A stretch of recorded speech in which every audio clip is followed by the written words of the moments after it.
Welcome to Brevard News, your home for real news in Brevard County. My name is Kevin Jeffrey, your moderator, and joining me today is our co-host, Brevard News investigative reporter Stale Bailey, also Brevard News Titusville correspondent Christopher Childs, and as always, the Commish, Katie Delaney, the Commissioner of District 1. And that brings us to our quote of the week, and that is from Thomas Paine, one of our founding fathers. And notice what he says: those who expect to reap the blessings of freedom must, like men, undergo the fatigue of supporting it.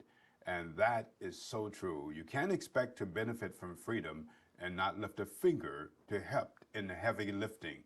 And believe you me, in Titusville, there's a lot of heavy lifting. Come join us.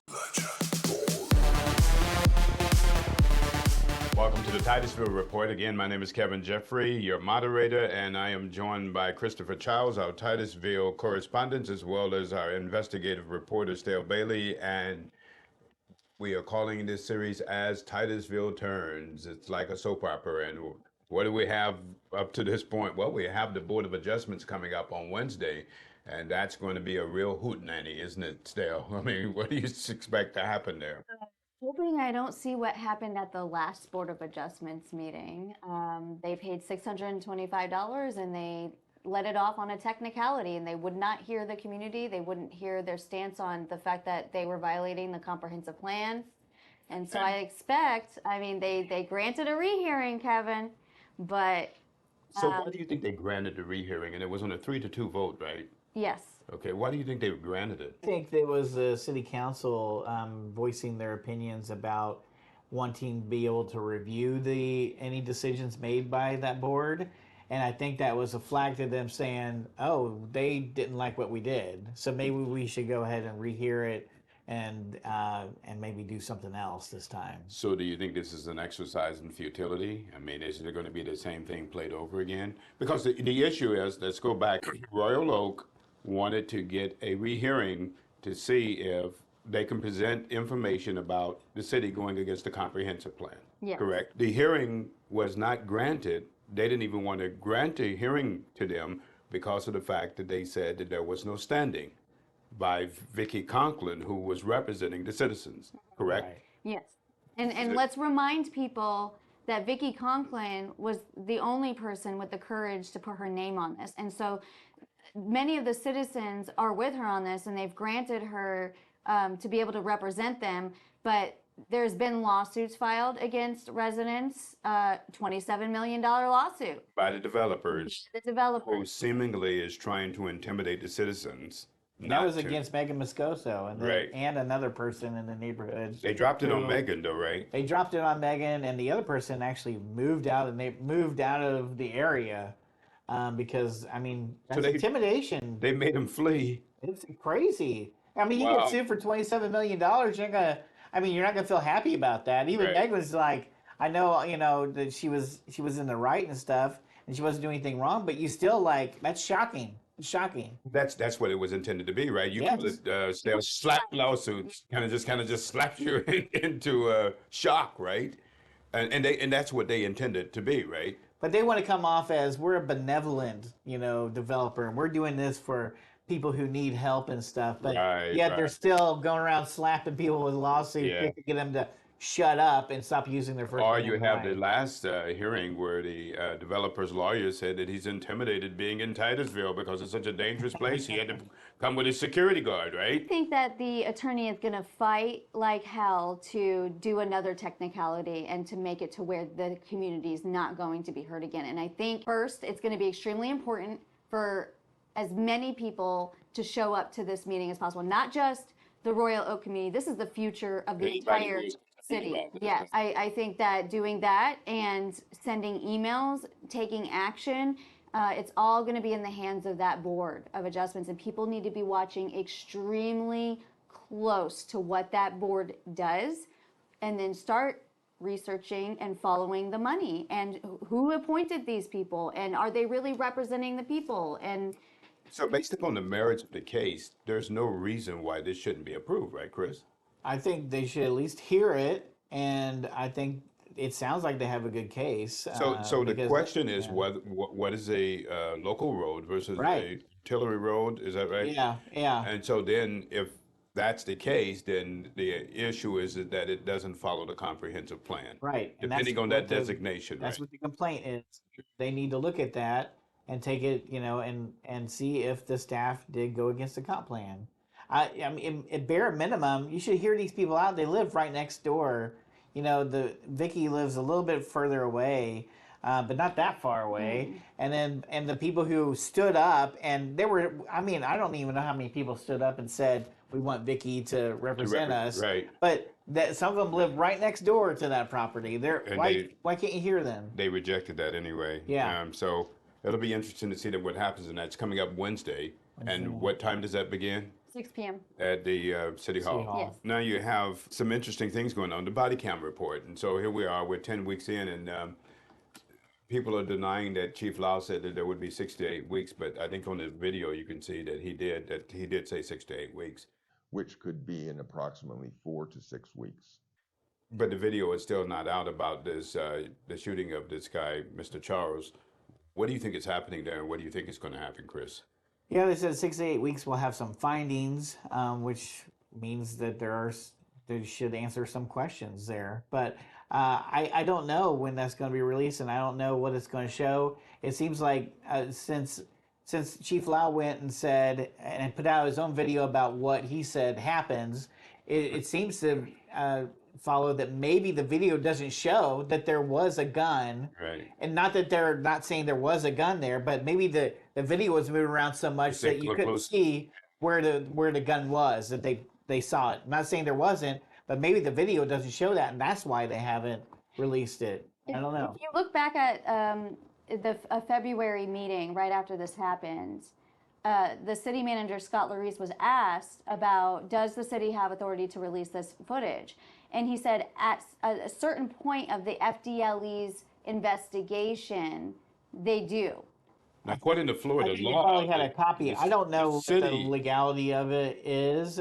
We have seen other cities release the body cam footage, and maybe they got approved from the state attorney to do so. I don't know if it's the state attorney that says they can release it or whatever, but I think it's possible if they just ask them, they'll go, look, there's people, our citizens want answers, let's get it released. I don't see them advocating for that, though. I mean, even if they didn't have the authority to release it, they should at least be advocating to release it.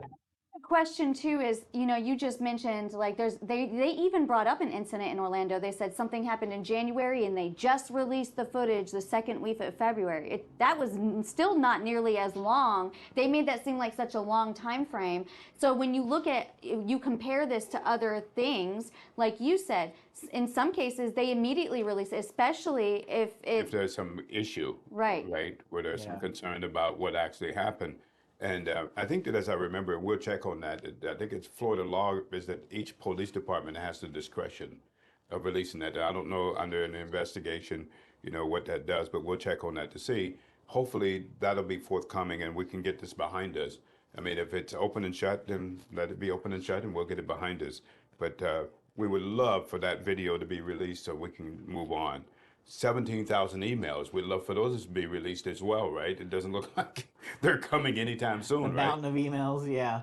I mean, there's another hearing because this is in the criminal case for Vicky Conklin, and I think the next hearing is the 27th, and that's when I think they'll be going over the motion to for the city's motion by outside counsel. Well, it was the assistant attorney that filed it, but it's to basically curtail what emails are released and how much, and to try to get that tailored down. Instead of spending money, they're spending money on a lawyer to represent the city to fight the release of it, instead of spending the money just to release public information.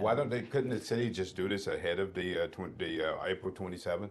Yeah, they should. I What's think stopping they them should from have spent releasing the it now? money. They don't need the to judge to I know tell you it's to do not this. top secret stuff. Right. This is not top secret. This is all public information. And it's already been said that it's their policy, it's the city policy, that any employee does not have the right to have private emails presumed to be private. Yeah, they signed It's public. something, I think, when they get hired. So Yeah.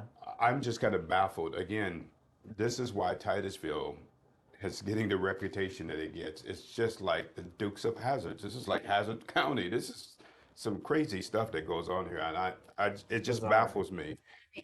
Speaking of public records, I do want to mention after our video that we released, I got quite a few people contacting me asking me about how they can make public records requests.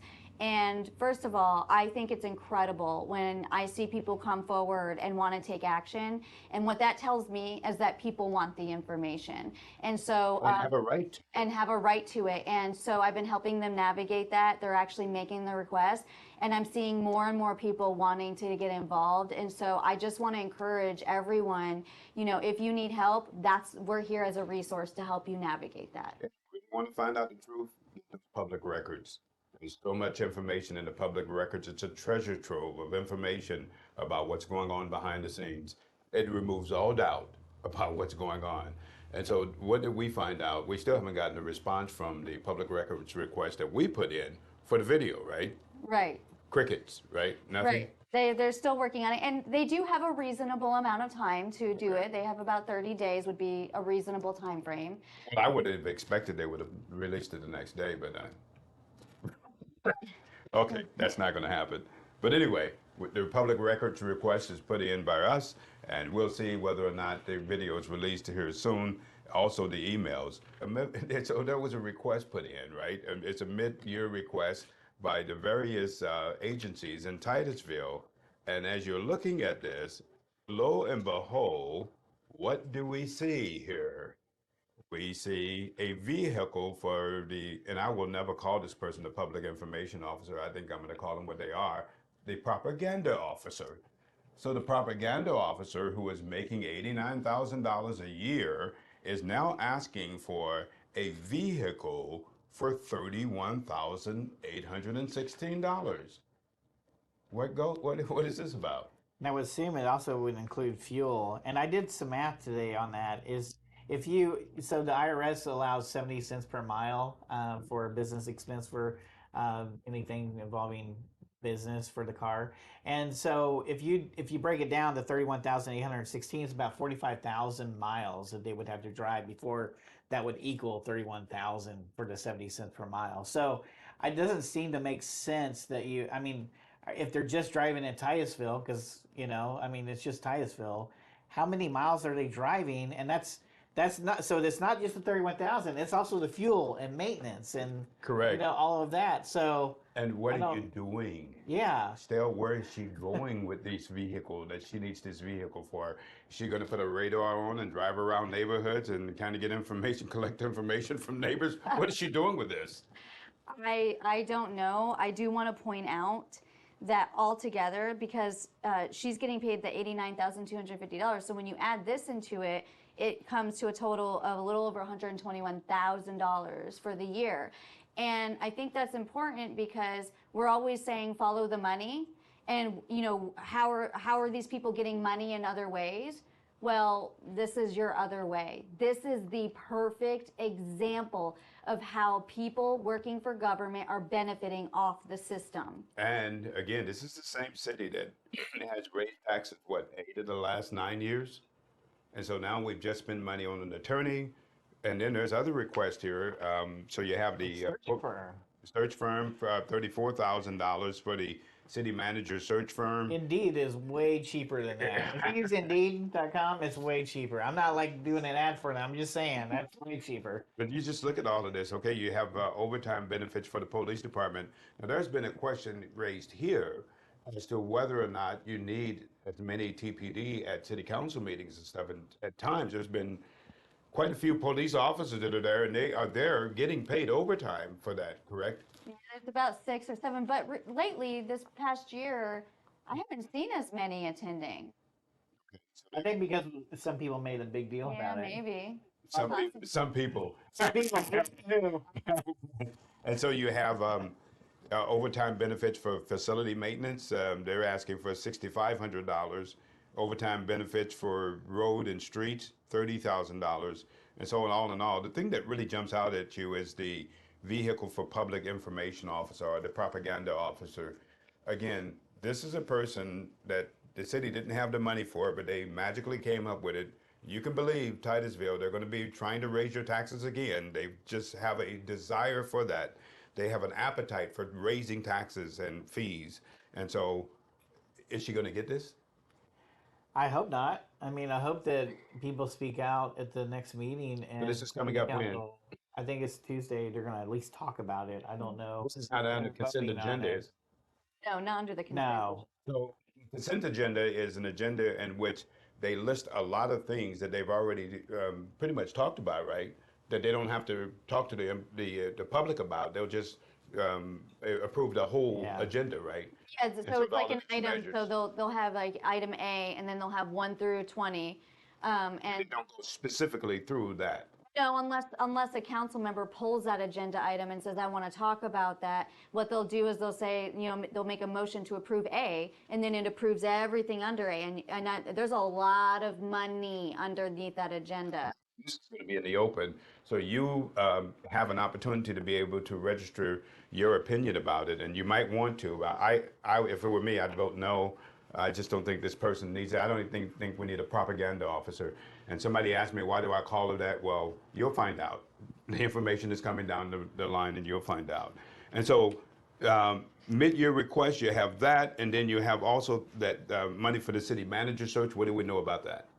Yeah, I know they hired the firm and they're moving forward with that process, and there's going to be some opportunities for the public to meet with the candidates. I can't remember how many Megan said that there's going to be like 3 or 4. I mean, at least 3 or 4, I think. But So how did we'll they see. pare it down to 3 or 4? And that's the Well, question. that consulting firm or whatever the hiring firm does, because I guess we don't have an HR department, but they go through the qualifications that city. So from my understanding, is they asked all the city council people what their opinions were of what they're looking for in a city manager. They took all that together, and that's what they built their profile on who to hire. So are we getting to actually interview or see interviewed competent candidates, or are we just getting some bad apples? I think we'll be able to. I'm hoping we get some good candidates. We'll see. I'm hopeful. I think, we'll see. All we can do, when I saw what happened with Palm Bay, that did give me a little bit of hope. Because, seeing that they chose a certain candidate over another one, that everybody was really stressed down there. They were even messaging me saying, tonight they might be choosing this one person, and that's bringing somebody back that's, not good for our city, and it didn't happen. So we've got to hold on to some hope here. And Yeah. We'll see what's going to happen on that situation. Also coming up, and we do want to mention this issue with Craig DeLigdish, who has a lawsuit against the North Brevard County Medical District, and it's really interesting, and he is alleging retaliatory actions against him, and so we're going to have information about that coming up. That's going to be an interesting lawsuit that is going on in Titusville. And so that's it for Titusville. You guys have anything else? All right, so it's going to be an interesting week. We'll see what happens this week. Hopefully, on Wednesday, Royal Oak will be able to claim victory. We'll see, and we'll let you know about it. And welcome to this edition of the Commish Report. My name is Kevin Jeffrey, your moderator, and I'm joined by the Commish, Katie Delaney, the Commissioner of District 1. And so, Katie, a lot going on this week. But before we get into the Brevard County information, you have this issue with HB 579. And it did pass the committee this week, and it's going on to the Commerce Committee, and it looks like this thing is picking up steam. I'm a little concerned about it because of what it's going to do to the cities and the counties. And it looks like if this passes and Governor DeSantis signs it, it's going to take away the power from the cities and the county to actually say anything to the developers concerning what? Affordable housing. What do you think about that? I think this is extremely dangerous. I think it's unconstitutional. I really feel like the cities and the counties need to push back against the state for this type of legislation. The Live Local Act was bad enough, and now we have this. And Live Local Act on steroids, right? What I called it, and it's horrible. Right. And so, I mean, if you look around at the housing market right now in Brevard County, there are homes that are sitting on the market for months. So what's the hurry here? Right. Exactly. And so, my worry is that we, haphazardly develop all sorts of land, throw up multifamily housing, and we just make the issue worse, because if we flood the market with too much housing, it's going to make everything fall out from Well, the and bottom. they're going to come in, and that, I mean, if they have carte blanche, I mean, what does that even mean? You can just come in, and you're going to have minimal pushback from the cities and counties at all, if Right? any. Our hands will be tied. Do you think that they could use eminent domain in that push as well? I don't know about that, but I don't think that they'll even need it. Yeah. So, but I mean, if you go into an area and you want to run somebody out for their property, you could claim eminent domain in some instances, couldn't you? In theory, possibly, but I feel like the developers are more likely to just buy the lots from the landowners, because what they'll do is they'll just keep encroaching, and the people won't want to be there anymore. uh, we will be packed like sardines. Right. And then what is the what's going to be the result of that? Right. So And the thing is that, like, I don't understand where our state legislature is coming from, because we are not New York City. We are not California. I don't understand why they're trying to make Florida California. and they seem to be irrational about it. They're just moving with a lightning speed to try to get this done. Right. And you ask yourself, what is going on here? I mean, so you have this, you have the citizens initiative that they voted up. Look like it's going to pass as well. That's going to make it harder for the citizens to do citizen initiatives. I Right. think you're going to have to put down $1 million bond Wow. I in haven't order heard to about do that. that. And so this is just begin to ask yourself, what is going on in Tallahassee? Right. I mean, this is unconstitutional. It seems. And I understand, the state legislature, they were caught off guard possibly with the, some of the amendments that were brought forward last election. But I mean, this is reactive, very reactive. And I don't believe It's that they're overreacting. right. I don't believe that they're looking at the long game with this and seeing what the unintended consequences could be. When they make laws, they need to be thinking about, what is this going to look like? What things might happen because of this. What are the unintended consequences of this? And Right. do you think this is even constitutional? I Surely personally, they're looking at it. personally, I think that it stands between our free speech. I mean, we're supposed to be the government. The people are supposed to be the government. We shouldn't have to, jump through all these hoops to bring something forward. Do you anticipate that the cities or the counties are going to take up action against the state over this?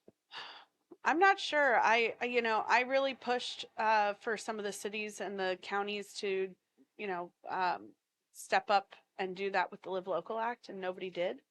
I know that if this passes, I'll be looking into that myself, and, I can't do anything on my own, but I could bring it up to the board. And, this is where some of the things like the Association of Counties and the League of Cities, this should be what they're fighting Right. against. You would think if because it's going If to they were really doing the right thing. because it's going to really they stand to lose on this.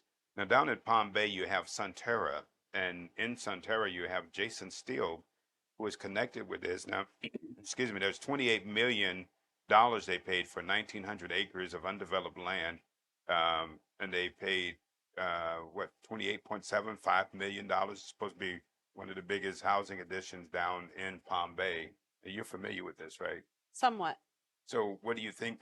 This is a little bit different in that they're not going into established residences trying to redevelop those. So this is a whole new development. Oh yeah, this is Florida wilderness. This is, raw land. This was something that was voted on right before I got into office. And it's really devastating, because this property is right next to rural land. I mean, the 2.5 acre horse properties. And so there's no transition, there's no buffer. And they don't have the infrastructure down there. They don't have it'll be interesting to see if they'll have the water. Now, some people are pushing back on this. A lot Right. of people don't like it. Again, it's for the same reason. is that we're being packed like sardines with a Right. lot of these developments. And the other thing is that, they did not, they gave the county land to build a fire station, but the county's still out of fire station. We have to find, $5 million to To build fund it. a fire station. And so with a neighborhood of that capacity, if I was a decision maker at that time, I would have pushed that the developer were to build the fire station. If Right. you want to come and develop in our They're the one county, making the impact, right? right, give us the fire station. And- It's not that much. So the TDC funding, and so that's coming up this week as well. Right. There's With- actually two different things for the TDC. There's couple months ago, Commissioner Feltner asked all five of us to give $20,000 to a couple cultural events within our county, and so this made me feel really uncomfortable. So I opted to not participate, just because we have a tourism development council. We have advisory board, and they go through a process and they give these cultural funds out. And so I just felt really uncomfortable with each commissioner getting like a honeypot to, give money out to people just on a whim with no. For what purpose? Right. And so, like, I just didn't feel comfortable with that. So I opted to just keep the money in the pot. And so Commissioner Goodson, his picks are coming up this week. People might want to look at that. There's some controversial ones on there. So, and You then, want to give us a sneak preview? well, I know that people were concerned when this came up last time, and Space Coast Pride is on his list. So, Oh boy. yeah. So, we'll see how that goes. One of the things with these events, they're supposed to be family friendly events. And, I'm sure there's going to be some debate on that topic. The other thing is Commissioner Feltner, I believe, is coming forward with a change to the TDC funding for every year for the commissioners to each get $20,000 every year. So On where's our the own. money coming from? Is it coming from the general fund, or? No, it's coming from the TDC tax or TDT tax. So when you say The TDC, tourism, it's the tourism tourism. dollars. So there's a bed tax for every time somebody stays in an Airbnb, a hotel room, that kind of thing. And legislatively, they tell us specifically how that money has to be spent. And some of the money is earmarked for cultural events for the community. So say you have an art show, or the any kind of like a Native American heritage festival, or so it's supposed to be just events that are within our community, that are family friendly, that have to do with like the Surfing Santas. That's one of the cultural events. Yeah, there's a bunch of them that Okay. pretty much any kind of community event that's going on is considered a cultural So event. we'll find out about this. Will be unveiled on Tuesday. Right. Will 9 be a.m. interesting. 9 a.m. You might want to be watching that. Yeah. And so then that brings us to the executive session for the union's negotiation, and that's going to be at the same meeting. Hopefully, I'm bringing up. I'm asking my board to go into executive session so that we can talk about, possibly doing something for our firefighters, because with the closure of Rockledge Regional Hospital, they, are having to work crazy hours. We have, according to our fire chief, we have 91 vacancies, and I just really feel like we need to do something for the people who have stuck it out. And You got to stop unfortunately, the bleeding, right? I mean, Right. if you don't encourage the ones that are still on staff, you're going Right. to continue the bleeding, right? and I wanted to do this, publicly, but I was told by the lawyer that, this is considered negotiation, so it has to be done in executive session, Okay. unfortunately. But we will also be having a conversation about the fire assessment. And so everybody should really tune in about that because that has to do with your taxes. Um, So when you say fire assessment, what do you mean? so we have a fire assessment on our property taxes. Okay. So And what is that, if that's going to be raised or lowered? right. Yeah, because we need more money for our fire department. And you know, a lot of people out there are saying, well, isn't there anything that we could cut? And it's, you know, yes, there are some things, and we're looking at those things as well, but it's not enough. And we're also still waiting on our impact fee study to come back. And so it'll be multiple prongs to get our fire department funded So would it be properly. offset by that or be augmented by the impact fee, depending on what happens with it? Well, I think that the impact fees will help, you know, that we won't have to raise it quite so much. But unfortunately, what's been happening for the past about 15, 20 years is our fire department has been defunded. The MSTUs have been rolled back every year for the past 15, 20 years, and it's been systematically defunded. Why? That's a good question. So the commission has done this. Right, and the county manager. Wow. Right. So there's two trains of thoughts. You know, if you ask some people, they say that they have a vendetta against the fire department. I don't know how you know how true that is, but the other thought is, you know, we have this 3% property tax cap, and it's possible that leadership thought that the MSTUs were affected by that, which they're not. So any of the voted taxes are not under that 3% tax cap because the citizens have approved that tax. It's gone out to the voters, and the voters have said, yes, I approve to be voted or to be taxed this amount. So it's not part of the tax cap. So I don't think that was understood by leadership in the past. So is there any way to rectify it? Yes. So, like for instance, right now our fire MSTU is they've been charging 0.4 something. The voter referendum, the 1998 referendum, the voters approved 0.6. So that's what should have been assessed all this time, and it keeps getting rolled back, and that's why our fire department is so underfunded right now, and that's why the hole is so huge. So would this be dealt with on Tuesday? So what will happen on Tuesday, the fire assessment is quite a process because we need public input. So what we'll be doing, hopefully, is somebody will make a motion to send out a letter to the public that says we will not exceed X%.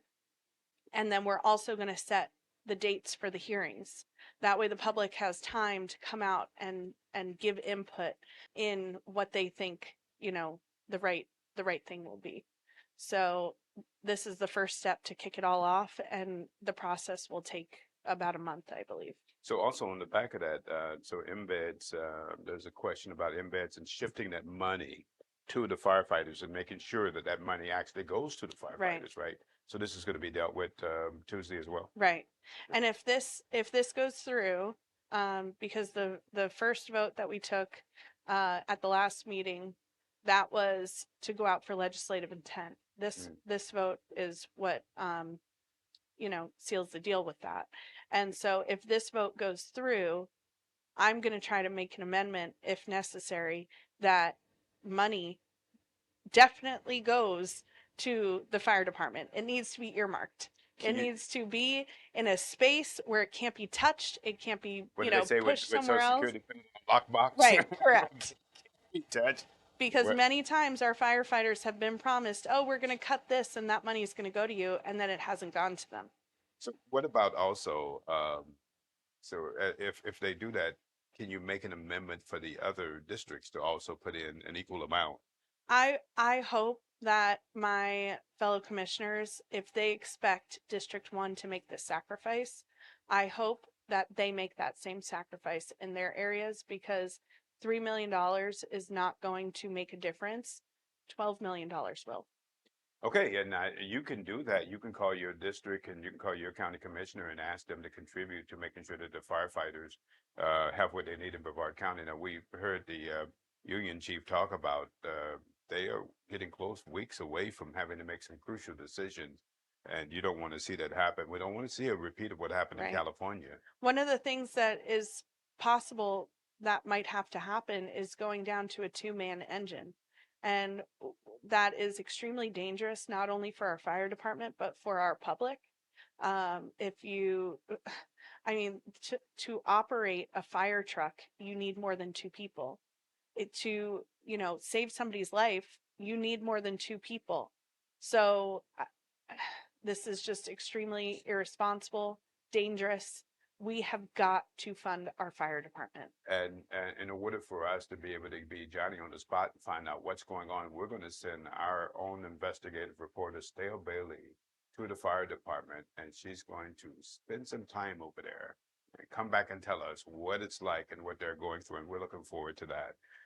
The last thing, county manager. So there's a search that is going on, and so what's happening with the search? So what we are going to be working through on Tuesday is the request for proposal for the consultant to go find a county manager. What I would like to see personally is a national search, somebody who is out of the system here in Brevard County that comes in with a fresh idea, fresh perspective. I want somebody who is financially smart, that they, frankly, we need a fixer. We need somebody who is able to fix this financial issue that we are in here in Brevard County. They're going to have a record of having done that in Right. some capacity. Exactly. Okay. And then the other thing that I would like to see out of the consultant is what have they done as far as including the public in their search? What is their citizen engagement plan? Because I am not okay with a county manager who sits up in his ivory tower and doesn't feel like they're accountable to the public. And that's been a problem just all throughout Brevard County, not only with the county, but also with many of the city managers as well. So anything else we missed, Katie? That's about it for this Okay. week. All right. Hey, thanks for joining us on the Commish Report. My name is Kevin Jeffrey, and this is the Commish, Katie Delaney. We'll see you next week. And here are the best responses to our content this week and comments from you all. Starting on the latest Titusville's propaganda officer wanting a vehicle. We've got Lococo. You'd be more credible if you'd leave your bias nonsense out of your alleged reporting. I think these positions are called public information officers. You should look it up. Sounds kind of personal. Now we've got Suzanne Noel Copeland. If they get a city-provided car, they need to account for every mile driven. I agree. Glenn Earn says, I'd be willing to bet this person is not hired as a propaganda officer. Well, Glenn, let me tell you something. When you start messing with cameras to manipulate what people see during city council meetings, I think that's called propaganda. Now, on to the on-House Bill 579.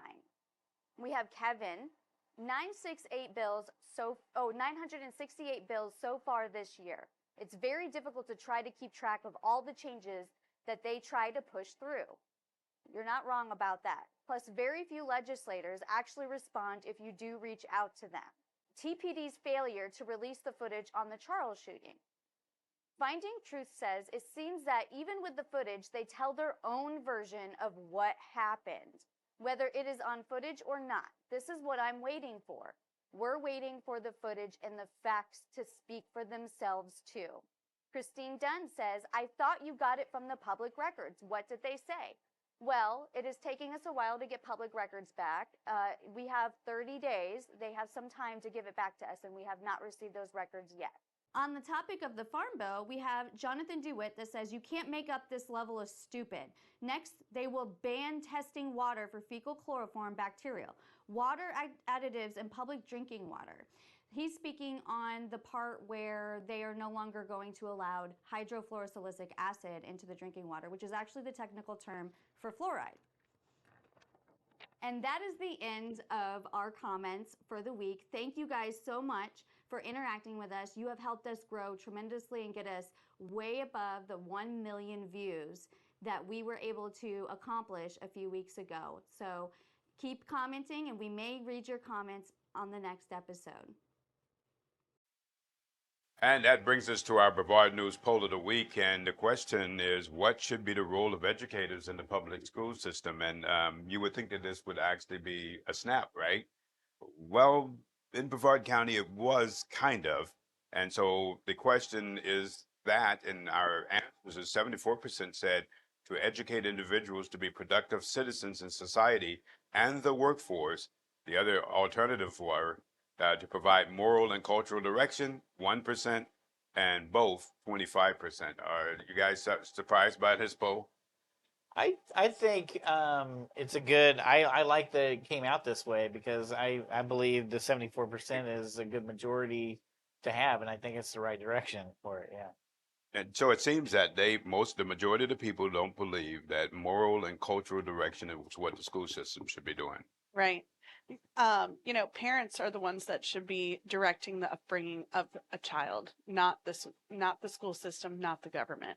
And so I'm surprised that these numbers aren't a little higher, honestly, but it's still a pretty hefty majority. So Yeah, 74%. But I mean, it gets down to the question of the role of the school in the life of the kids. And the school, because of some of the breakdown in the society, has been taking on more and more responsibility. And you wonder if that's what's causing the low scoring and the low education rates in the society. You think that has anything to do with it, Katie?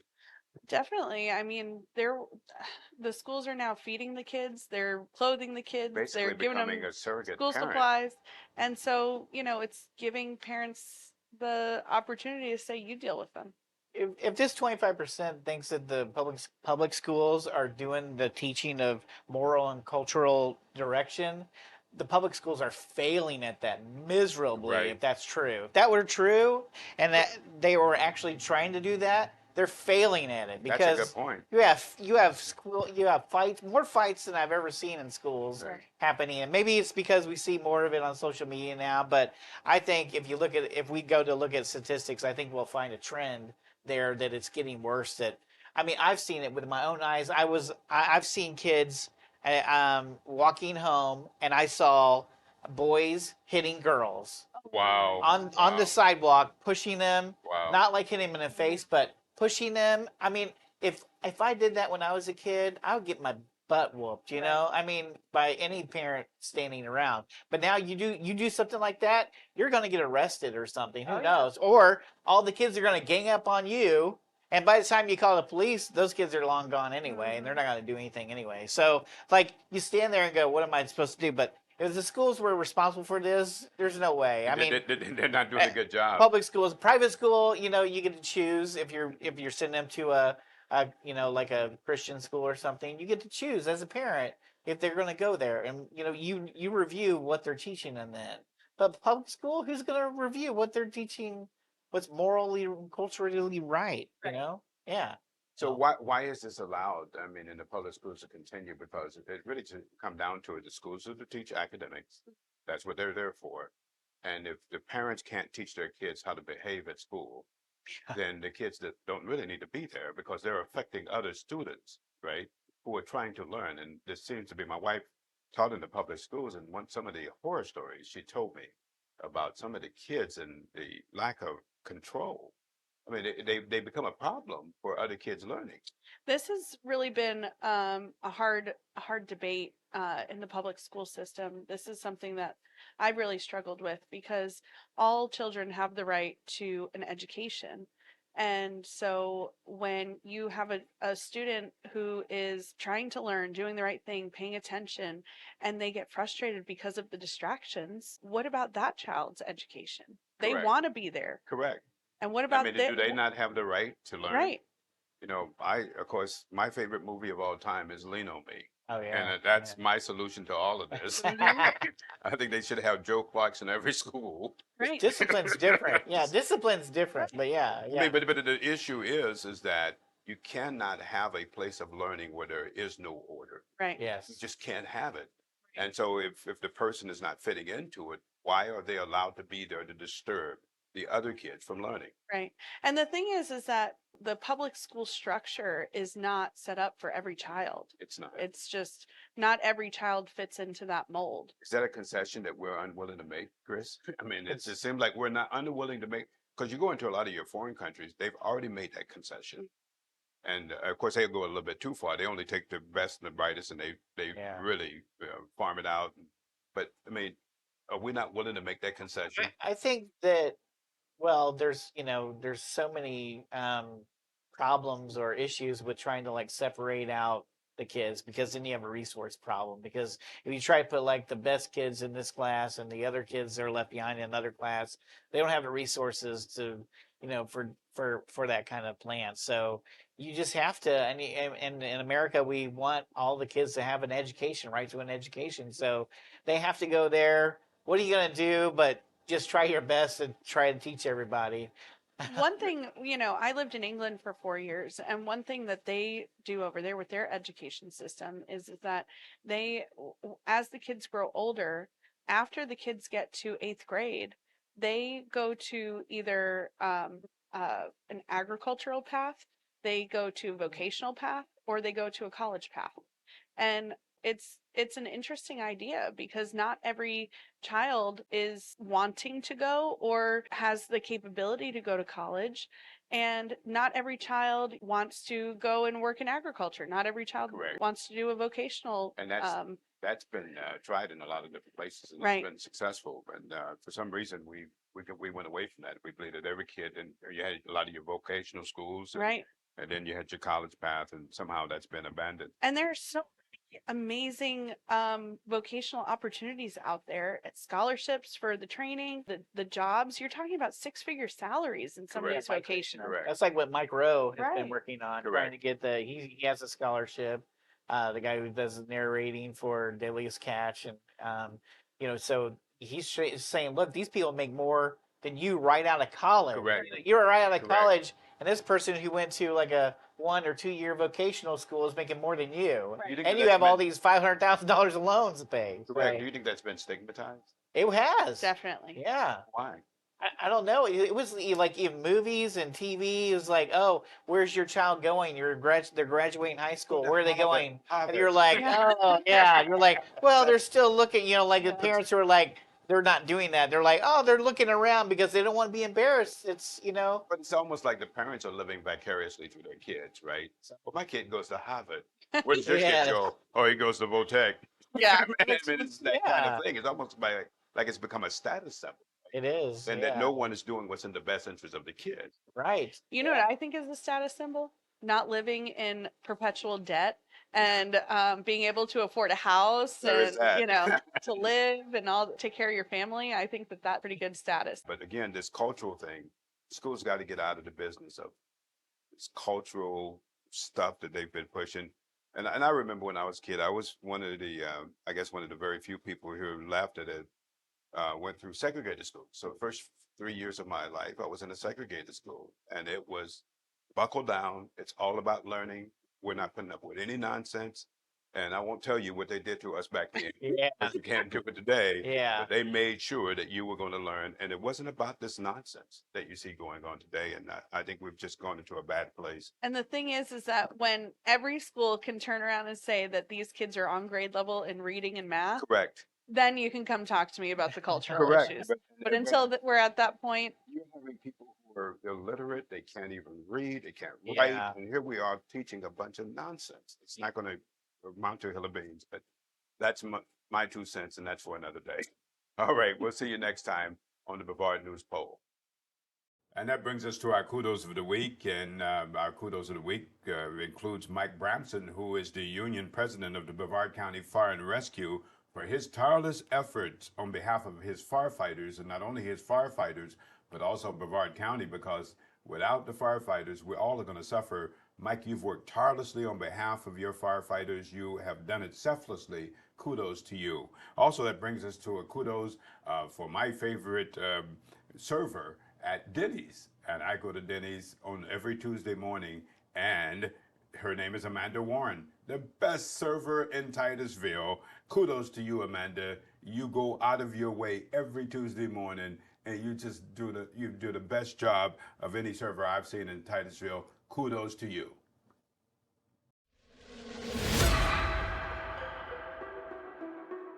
And that brings us to my 2 cents. You know the axiom that it's not who's right, it's what's right? It rang loud and clear this week.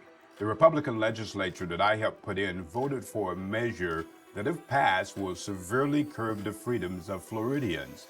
The bill, HB 579, will be heard and voted on in the House Commerce Committee soon, and it is the Live Local Act on steroids.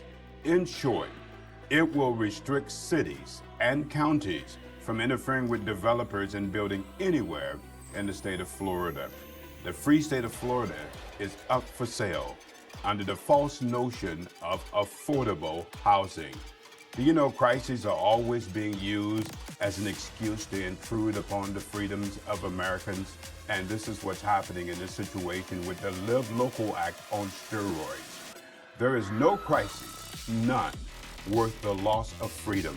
When Americans learn this lesson, this will truly be a free nation and a free state of Florida. At this point, it doesn't look that way. And that's my 2 cents.